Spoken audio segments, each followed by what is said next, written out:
Tem que ter um Eu desconto. vou perguntar ao professor Vivaldo, economista, nosso convidado, por quê, né? A gente fez tanto essa pergunta, né, Júlia? Por que o etanol sobe nessa A gente fez tanto velocidade? que até o Procon tá fazendo, né? Pois é. Então, antes da gente ir para serviço, o senhor consegue, com a sua sabedoria e experiência, explicar para nós, meros mortais, o porquê que sobe tão rápido e é tão dinâmico e a gente só fica sabendo na bomba? Ganância de quem produz etanol, simples assim, não tem Tá lá. muita outra coisa a dizer não. O etanol, se você olhar, por exemplo, gasolina, né, aqui em Mato Grosso, qual é a argumentação maior que a gente ouve quando a gasolina fica alta? Dois principais fatores que eles alegam e que é real. Uma é a logística. Você traz gasolina para cá, vindo de Paulínia, que fica lá em São Paulo, e vem, ou de uma parte de caminhão, ultimamente está vindo a maior parte de trem, pelo menos até Rondonópolis. Mas é um custo considerável mesmo para você tirar da área de produção, na refinaria mais próxima nossa, acho que é Paulínia, em São Paulo, e Canedo, como chama? Senador Canedo. Senador Canedo. Também uma, Senador Canedo. lá em Goiás. O segundo fator que eles alegam é a tributação. Né? O tributário faz elevar o custo do diesel e da gasolina. Se a gente olhar simplesmente por esses fatores, o etanol não tem esse custo logístico, porque 100% do etanol consumido aqui é produzido aqui em Mato Grosso. Portanto, nós não temos um custo de trazer de São Paulo ou de Goiás o etanol para consumir aqui. Ele está do nosso lado. Né? Então está dentro do Mato Grosso, portanto o custo de logística é bem menor. E o custo de tributário do etanol é o menor que tem dos combustíveis. Então, em tese, não justifica, não tem uma justificativa econômica, financeira para o etanol, por exemplo, estar aumentando enquanto a gasolina está parada há bastante tempo, quase R$ 6 aí. Há uma relação, talvez seja isso. O etanol é o seguinte, ele é atrativo para quem tem etanol se você fizer a conta e o preço do etanol for 70% do preço da gasolina. Né? Então é uma margem ali de 30%. Então, às vezes, eles ficam monitorando isso. Às vezes o preço está 62, 63 e eles não têm custo adicional. Ele só eleva para chegar próximo de 70, porque ainda é viável para as pessoas comprar, para não assustar o consumidor, mas aumenta só os lucros. Então, em princípio, eu olhando friamente, não vi nenhuma justificativa plausível para o etanol ter saltos de aumento enquanto o diesel e a gasolina estão no mesmo patamar de preço. E aí não tem como frear, né? Não tem aí uma... Não tem, é mercado, né? Os combustíveis no Brasil são livres, né? É livre mercado. O que determina é o consumidor. O que a ANP faz, que é a Agência Nacional de Petróleo, e os PROCON é monitorar para ver se não está havendo abusos. Me parece que fez, eu vi que a semana fez a notificação. Sim. É dois cuidados que eu vejo que os reguladores têm que ter. É para ver se não está se formando cartel. O que é o cartel? De repente todos os postos, ou a grande parte, tem um preço definido juntos. A variação de preço aí, por exemplo, foi ridícula, né? De um para o 2 outro. centavos. E outro fator é se não está havendo abuso entre o custo da mercadoria e o preço final de venda. Né? Esses são fatores. Eu não consigo afirmar nesse momento que está havendo isso, ou cartelização ou abuso econômico, mas eu sei que o Ministério Público está notificando para verificar isso. A ganância tem aí, né, professor? Do ponto de vista financeiro e econômico, tecnicamente falando, não há nenhuma razão visível de um aumento abrupto do etanol, enquanto o diesel e outros combustíveis estão com os mesmos preços. Abastecer em vários E o preço do petróleo também está E estabilizado. sem falar que passaram a utilizar uma quantidade maior de etanol na gasolina, né? Que ainda melhora o mercado para eles. Né? Também. Claro, porque vai comprar mais etanol. Né? É. O governo atual já aumentou a participação do percentual de etanol na gasolina e vai aumentar ainda mais. Que é um movimento para estimular o agronegócio, para produzir mais e ter um consumo garantido aqui. Sim. Então, isso é um movimento para aumentar a produção de etanol, que é um combustível mais verde, é um combustível melhor do que os fósseis. Ecologicamente mas bem para melhor. o caso de Mato Grosso, principalmente, porque Mato Grosso é o maior produtor de etanol de milho, por exemplo. A gente só perde para outros estados que são fortes no açúcar. Né? Vivaldo, voltando lá à nossa questão da economia de Mato Grosso, Você sabe que eu sempre tenho muito cuidado com os dados que saem do IBGE. Eu estou sempre lá tentando estar pelo menos 3 dias na frente deles, dando uma olhada, né? E tem um dado interessante que eu tenho observado: o seguinte: nós estamos num estado que a gente pode chamar já há algum tempinho de pleno emprego. Até porque o índice de pleno emprego tem uma variação aí, a gente está na média, quase média baixa dessa variação, né? Em compensação, nós temos uma defasagem da questão de ganho. O que significa isso? Que mesmo em pleno emprego, mesmo as pessoas que têm emprego, dependendo do valor que ela recebe, para o padrão do Estado é um valor abaixo de uma relação que a gente pode saber proporcional de mercado. Existe uma diferença muito grande hoje, por exemplo, quem ganha, vou pegar aqui um valor médio, R$ 1.700, quem ganha R$ 1.700 em Mato Grosso para viver e quem ganha R$ 1.700 em Aracaju, por exemplo. O de Aracaju, em termos gerais, está valendo quase 37% a mais do que o 1.700 aqui, né? Em compensação, nós temos altos padrões de salários, principalmente em empresas privadas, empresas grandes em Mato Grosso. Qual a possibilidade da gente melhorar essa questão? Como que a gente faz isso? Bom, a educação é uma, mas tem mais outras coisas? Capacitação profissional de nível médio, né? O que a gente vê é o seguinte: realmente Mato Grosso está praticamente em pleno emprego, né? Pleno emprego é algo em torno de 3% a 4%. Se você tem uma economia que tem só 3 a 4% de desemprego, sim, ela está praticamente em pleno emprego. Pra você ter ideia, a economia americana, que é uma das que mais emprega no mundo, hoje está próximo de 4% a taxa de desemprego. Aqui em Mato Grosso é 3,4%, varia de 3,4% a 3,8%. Então nós estamos com pleno emprego. Nessa situação, o que ocorre? A gente, quando olha, mergulha mais nos dados, eu fiz isso ultimamente para um trabalho que eu estou fazendo, a gente nota a seguinte movimentação: as classes de menor capacitação e que também têm salário até 3 salários mínimos, abaixo de 3 salários mínimos, elas não recebem tão bem aqui em Mato Grosso como em outros locais. Sim. Por outro lado, Mato Grosso é muito benéfico ao pagar salário para gerente e diretores. Sim. O que, traduzindo isso, é sinal que Mato Grosso está avançando, especialmente no setor de industrialização e no setor de serviços, que são os setores que mais empregam na economia, são os setores que puxam a economia, o setor de serviços e o setor industrial. Vou dar um exemplo bem prático sobre isso agora. E esses setores estão exigindo gente mais qualificada. Uma pesquisa feita por uma empresa especializada demonstra que em Mato Grosso, os cargos de alta gerência, de liderança, de gerência média para cima, são muito ocupados por pessoas vindo de outros estados. Sim. Eles se capacitam bem em boas universidades e daí acham boa oportunidade de emprego e vêm para cá.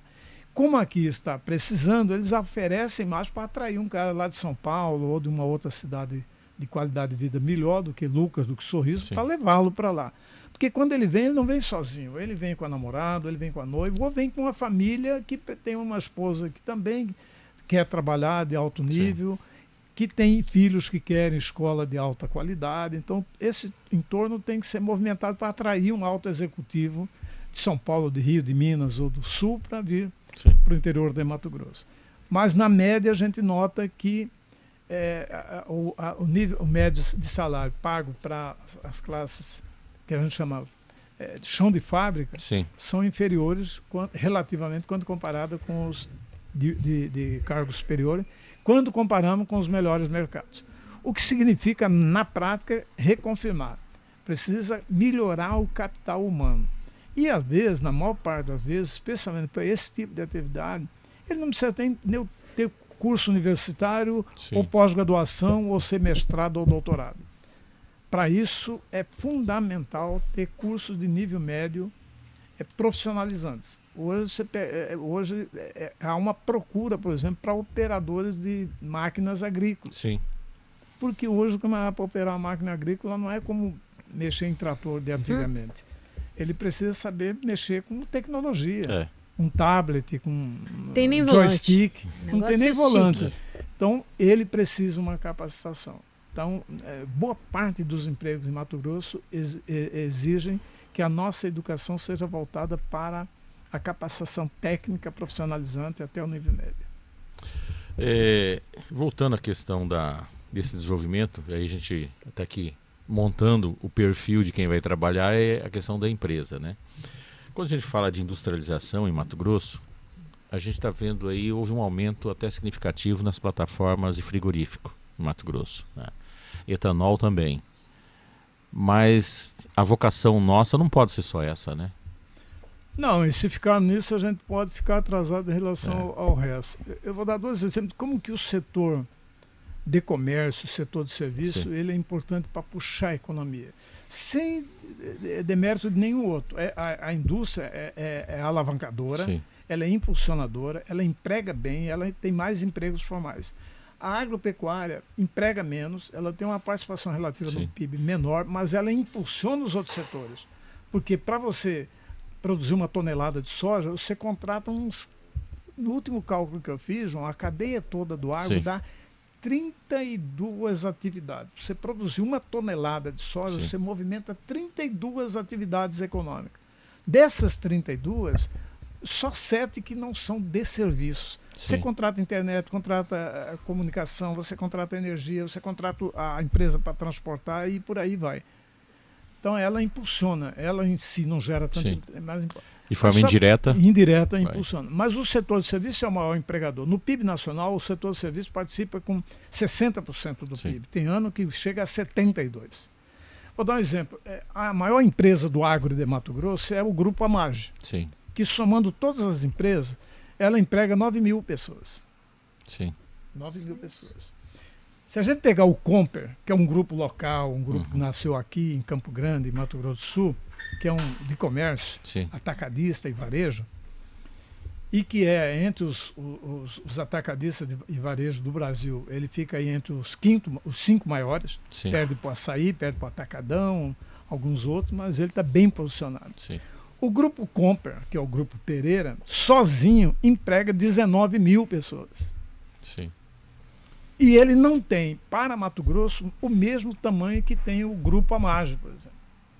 Só para Sim. ficar num parâmetro. Sim. Entendeu? Se você olhar o dia 4 agora que vem, ou 4 ou 5, não me lembro, a Marcela deve lembrar porque ela provavelmente vai no show da Madonna lá, no Rio de Janeiro. Queria, mas o Faleiro não me Olha o deu. efeito que o show da Madonna está produzindo no Rio de Janeiro. Já não tem mais vaga em hotéis, Sim. as pessoas já estão alugando iates e navios para ver o show lá de dentro de lá do mar. Sim. Enfim, olha o tamanho do impulsionamento que vai dar na economia do Rio de Janeiro um big show como é o dela. Sim. E é setor de serviço. Mas ele vai impulsionar a indústria, ele vai impulsionar o comércio, vai impulsionar uma série de outros setores. Então, é importante que todos andem conjuntamente. Mas o setor de serviço e de indústria empregam mais quantidade de pessoas. E também são mais formais. Portanto, Mato Grosso só tem que conjugar as coisas. Nós temos que continuar sendo campeões nacionais da produção agropecuária, não vamos deixar de ser, é a nossa vocação natural, mas passarmos a industrializar mais esses bens aqui mesmo para agregar mais valor.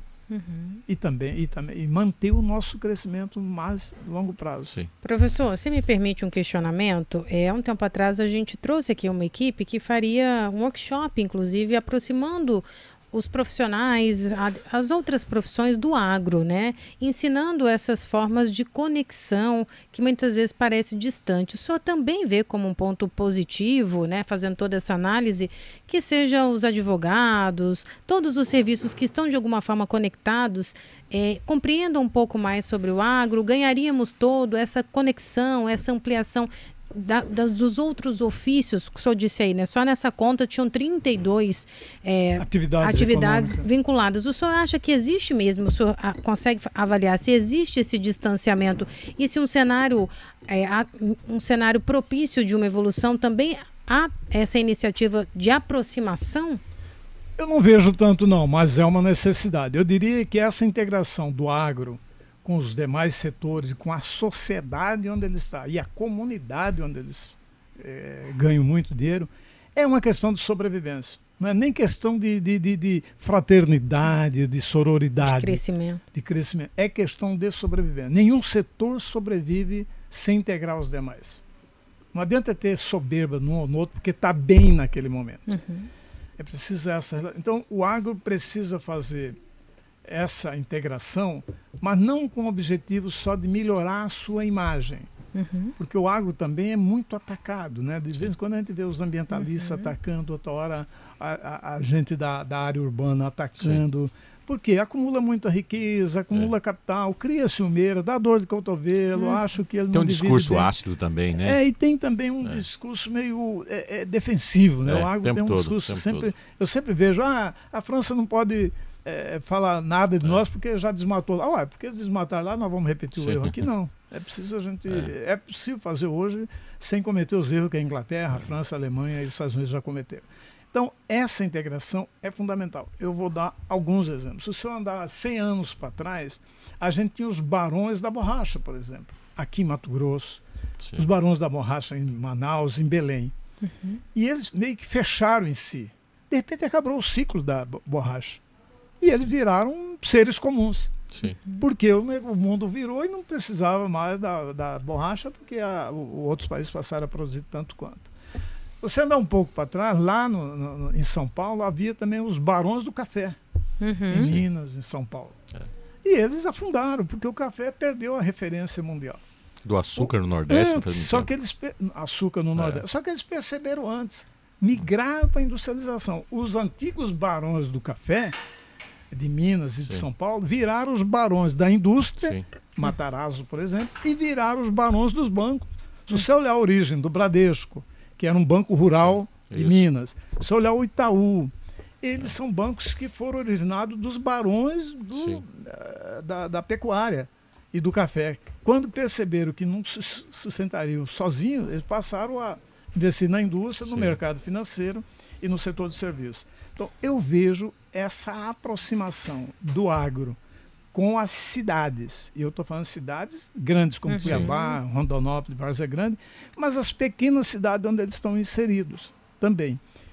E com outros setores, a indústria e o comércio e o setor de serviços, como uma necessidade para a sobrevivência coletiva. Porque também se a agropecuária do Mato Grosso anda para trás ou recua, afunda, nós todos vamos afundar juntos. Então o ideal é que a gente tenha essa percepção e se integre antes de que seja tarde demais. Um outro fator aí que a gente está avançando nisso, só que a necessidade ela avança bem mais rápido do que a realidade, porque ela é difícil, é a questão de infraestrutura, né? Nós estamos aí duplicando a 163, que é muito importante. O governo do estado está asfaltando alguns locais muito importantes do estado para desenvolvimento, né? Como a região noroeste lá em cima, a região do Araguaia também. Só que a necessidade de expansão ela não acompanha a velocidade do comércio. E a gente está aí, tem um apelido agora de terceira fronteira agrícola, né? Que é quase o extremo do Araguaia lá subindo. Tem essa outra região que vai para Rondônia, agora vai ser asfaltado. Acho que você conhece mais ou menos da mesma época, de Juína a Vilhena, que a gente passava nos bancos de areia, tribo de indígena, tá? Pavimentação melhor, né? Vai pavimentar esse trecho, né? O que significa isso economicamente para Mato Grosso? Olha, João, vamos colocar o trem chegando em Cuiabá também. É uma necessidade da gente ter quanto mais áreas produzindo, né? Por exemplo, economias modernas como a França, a Alemanha, os Estados Unidos, Canadá, como é que eles cresceram? Quando todos também cresceram. Quando a gente não tinha um lugar só grande produtor disso ou daquilo. Mato Grosso está caminhando para isso. Eu falei para você, eu fiz uma viagem em 5 regiões para dar palestras junto com a Associação dos Municípios e fiquei surpreendentemente alegre quando vi o que está ocorrendo lá no Araguaia, que eu não conhecia. Eu fui em Confresa, em Querência, Vila Rica, em Porto Alegre do Norte e Vila Rica. Um fenômeno de produção agropecuária ali. Lá na região, eu fui em Colíder, então ali não tinha produção praticamente de grãos. Agora a soja está lá em Guarantã. Passou já de Matupá para frente, Itaúba. Então é importante que tenha todo esse avanço de várias áreas produzindo, porque essa é a nossa vocação. Essa é a nossa vocação. Todas as regiões também progredirem, plantarem e evoluírem. Quando há um espalhamento do crescimento da produção, é bom para todos. E, ao mesmo tempo, a gente caminhar para a agregação de valor, para o setor que eu já falei, o setor de serviço. Eu vou dar um dado, por exemplo, quando a gente pega os bilionários do Brasil, só tem 6 de Mato Grosso que aparece aqui, entre os maiores bilionários do Brasil. Os 6, que é a dona Lúcia Maggi e os 5 filhos. Sim. Né? Cada um tem, em média, $1,5 bilhão de fortuna, o que significa algo em torno de 10 bilhões. Se você olhar entre os bilionários brasileiros, aparece uma menina chamada, uma jovem, uma executiva, chamada Cristina Junqueira. Ela tem a mesma fortuna que a dona Lúcia, praticamente, sim, e ela é uma dona do Nubank, uma das acionistas do Nubank. Só que enquanto o Grupo Amage demorou 50 a 60 anos para chegar nisso, ela sim, demorou 10. Então, o setor financeiro, o setor de serviços, e é jovem, acelera mais. E ela chegou a $1,5 bilhão de fortuna, eu estou falando $1,5 bilhão de dólares, sim, aos 34 anos. Eu li uma matéria sobre ela. Cristina Junqueira.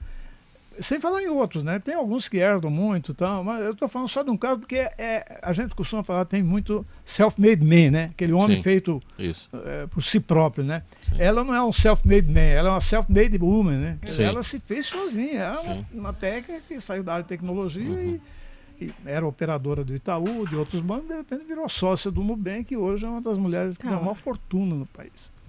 Então, o setor de serviço, o setor indústria, ele ajuda a acelerar e agregar mais valor. Mas não quer dizer que elimina o setor da pecuária, do grão, não. A gente tem que continuar sendo forte na pecuária, forte na produção de grão, forte no algodão e também sermos fortes no setor de serviço. No setor de... Eu vou dar um exemplo só. Enquanto o Mato Grosso é campeão nacional de produção primária agropecuária, nós não temos uma grande feira agropecuária. As maiores feiras agropecuárias estão em Ribeirão Preto, estão em Uberaba, Porto Alegre, no Esteio, mas não estão em Mato Grosso. Não são, as nossas feiras aqui não são nem entre as 15 maiores.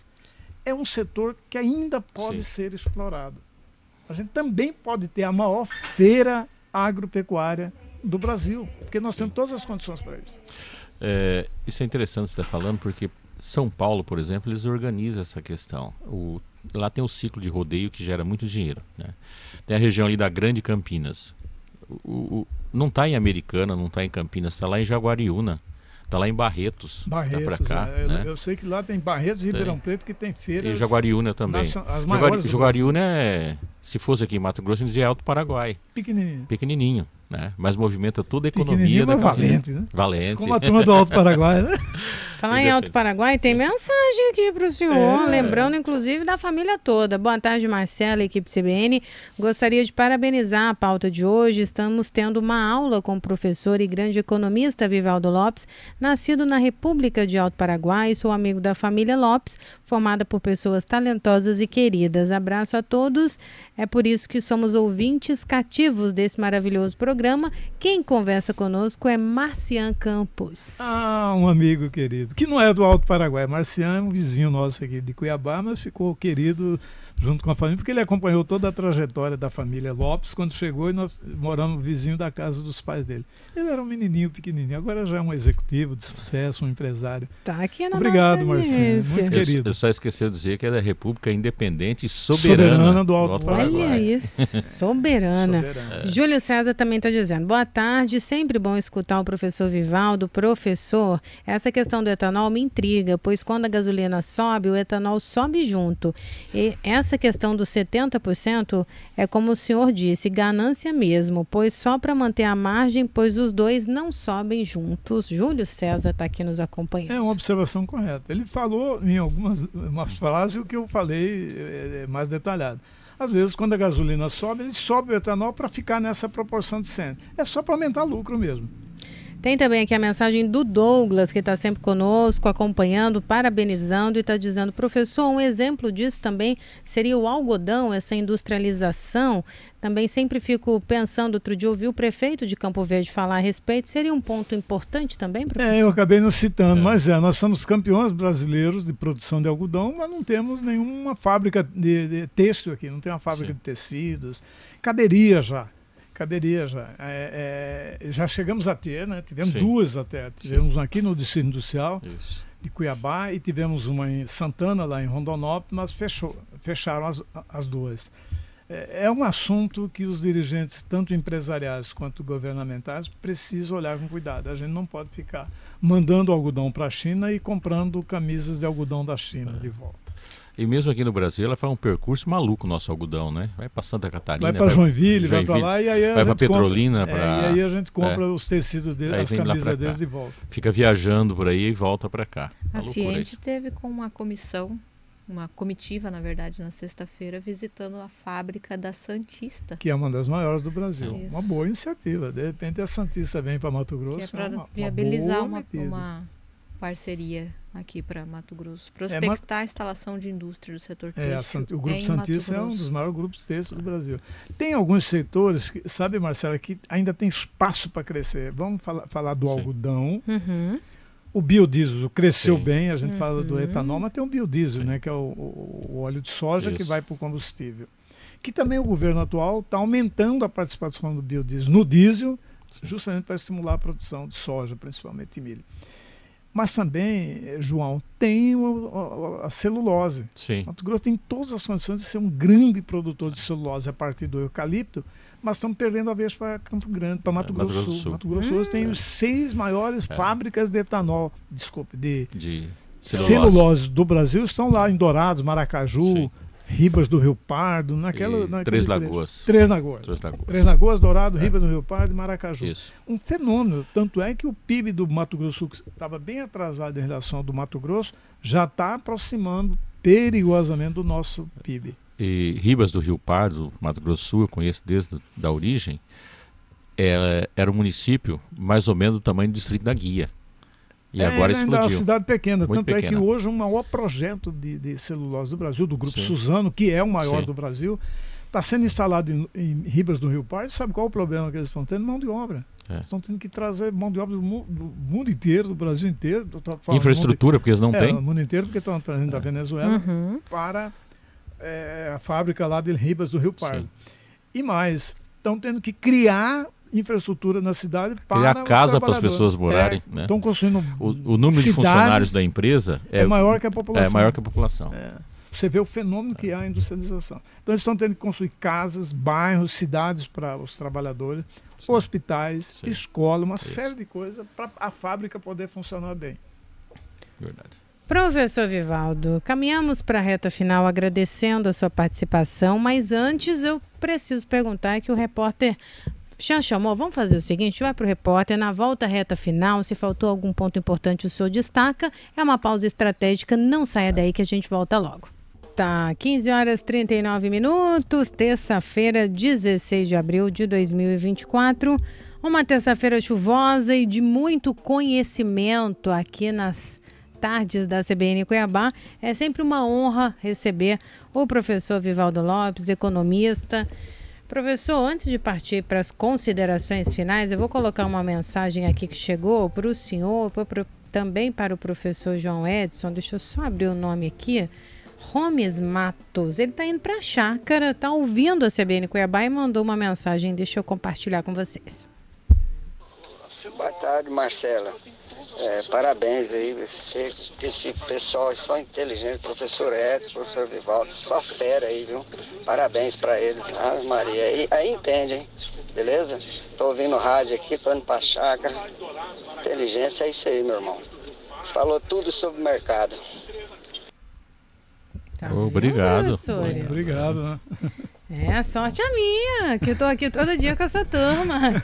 15h40. Professor Vivaldo, na reta final, o senhor tem sabedoria, conhecimento, experiência de sobra, está sempre convidado a retornar, mas se faltou algum ponto importante, parabenizar mais uma vez pelo artigo, né, professor? Isso. Brilhante.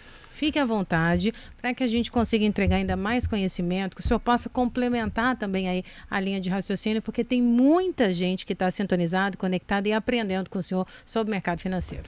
Olha, uma observação final que eu faria é o seguinte: qual que é o desejo de nós, mato-grossenses, né, nós cuiabanos? É que essa trajetória de sucesso que a gente fez no agropecuário, no crescimento econômico, vire desenvolvimento com inclusão social e respeito ambiental. Esse é o ideal, porque daqui para frente as cobranças já estão diferentes. Já estão diferentes. E para isso, eu volto na questão da educação. Veja bem, Mato Grosso, todos os rankings que eu olho, dos estados que mais crescem, tem melhor economia, mais dinamismo, mais rendimento na agropecuária, Mato Grosso está sempre no top 5, entre os 5 melhores. Uhum. Quando eu pego os rankings da educação, não. A gente está do 20 para cima. De 27 estados, nós estamos sempre ali entre 19 para cima. Então, nós não somos campeões da educação. Então, o ideal é que Mato Grosso também se transforme num estado campeão em educação, campeão em capital humano, campeão em conhecimento tecnológico. E é possível, eu vou dar exemplo do Ceará. O Ceará, há 35 anos, um jovem governador resolveu colocar como prioridade máxima no Ceará a educação. Ele chamava Tasso Gereissati. Aí depois dele veio Ciro Gomes, depois veio o irmão de Ciro Gomes, vieram outros de nuances diferentes, Tasso do PSDB, os Gomes do PDT, agora teve governando o PSB, por último tem governador do PT. Mas 35 anos depois, a educação no Ceará é uma prioridade máxima. Deixou de ser prioridade do governador ou do secretário da educação. Passou a ser uma prioridade dos cearenses. Prioridade de Estado. Prioridade de Estado. Resultado, o Ceará é campeão em todos os indicadores de educação, especialmente de ensino médio. E melhorou a economia do Estado. E melhorou a economia do Estado. Então, é possível, sim, mesmo no Estado em desenvolvimento, claro, não temos resposta imediata. Eu vi o governador Mauro Mendes falar que está investindo na educação para que daqui a 10 anos nós fiquemos entre os 10 melhores. Sim. Ótimo, mas é aquela história do chinês, né? Você, para andar 1000 léguas, tem que andar as 6 primeiras léguas. Então, nós temos que caminhar. E aqui a gente tem um defeito terrível quando se trata de educação. Tem gente acreditando em nenhum estado, nenhum local, a escola cívico-militar evoluiu a educação. Nenhum. Para quem dá aula lá, muitas vezes faz com que o aluno fica meio robotizado, para de fazer bagunça, uma série de coisas. Mas educação, qualidade para os índices, não existe esse registro. É que no Ceará não tem escolas militares. Exato. Né? E das grandes notas da redação do último Enem, nenhuma escola militar. Eu não vi essa informação. Nenhuma. Então a gente tem que parar com essa bobagem. Tem uma questão de educação, de melhorar, mas não é por esse caminho. Esse é o pior caminho possível. Mas que, na verdade, para o Mato Grosso virar um estado que hoje nós somos... É um apelido meu, né, uma avaliação minha. Nós somos um estado emergente. Nós somos um estado em desenvolvimento. Para sermos um estado plenamente desenvolvido, a educação, conhecimento técnico e não é só um governador. Todos que entrarem têm que ter isso como prioridade. Aí sim, Mato Grosso vai ser campeão nacional de pecuária, campeão nacional de soja, de milho, de algodão e campeão nacional também no IDEB, nas redações do Enem, no ensino universitário. Esse é o caminho sonhado, né, para os próximos 40 anos. Muito obrigada, professor. Vou mandar um abraço especial aqui para Clarice, sempre querida e acompanhando, uma super profissional, uma amiga querida e uma mãe que tem um pincel no útero, né, professor? Que criançada linda. Ela está falando da Clarissa Lopes, que é minha Exatamente, filha. maravilhosa. Deu 3 netinhos maravilhosos. Antigamente eu era chamado irmão de Gerson Lopes, depois eu fui conhecido como o economista Vivaldo Lopes. Depois eu fui conhecido como o pai do Bruno Lopes Sarará. Isso. E ultimamente eu sou conhecido como avô de Maria, Caê e Serena. Lindos demais. E ela sempre da nossa sintonia, uma advogada competente, uma super mãe. Fica aqui o carinho. Obrigado. Parabéns pela família também, professor. Volte sempre, aprendemos todos nessa forma tão especial, dinâmica, com sabedoria, mas conseguindo acessar com muita simplicidade a nossa audiência. Obrigada mais uma vez e a gente já fica esperando a próxima. E o maior cobrador de pênalti do Cerrado. Tem isso também. Tem um histórico aí do futebol amador. Sarará, tem de onde puxar. O Bruno deve ter visto eu bater pênalti. Está no resultado na FIFA, 220 pênaltis, 219 acertados e 1 bateu na trave. Tá lá. Eu vou ter um homem preciso. Washington, a gente faz uma pausa rápida só para que possamos aqui nos despedir. Não é mentira, né, João? É verdade, tá gravado. Daqui a pouco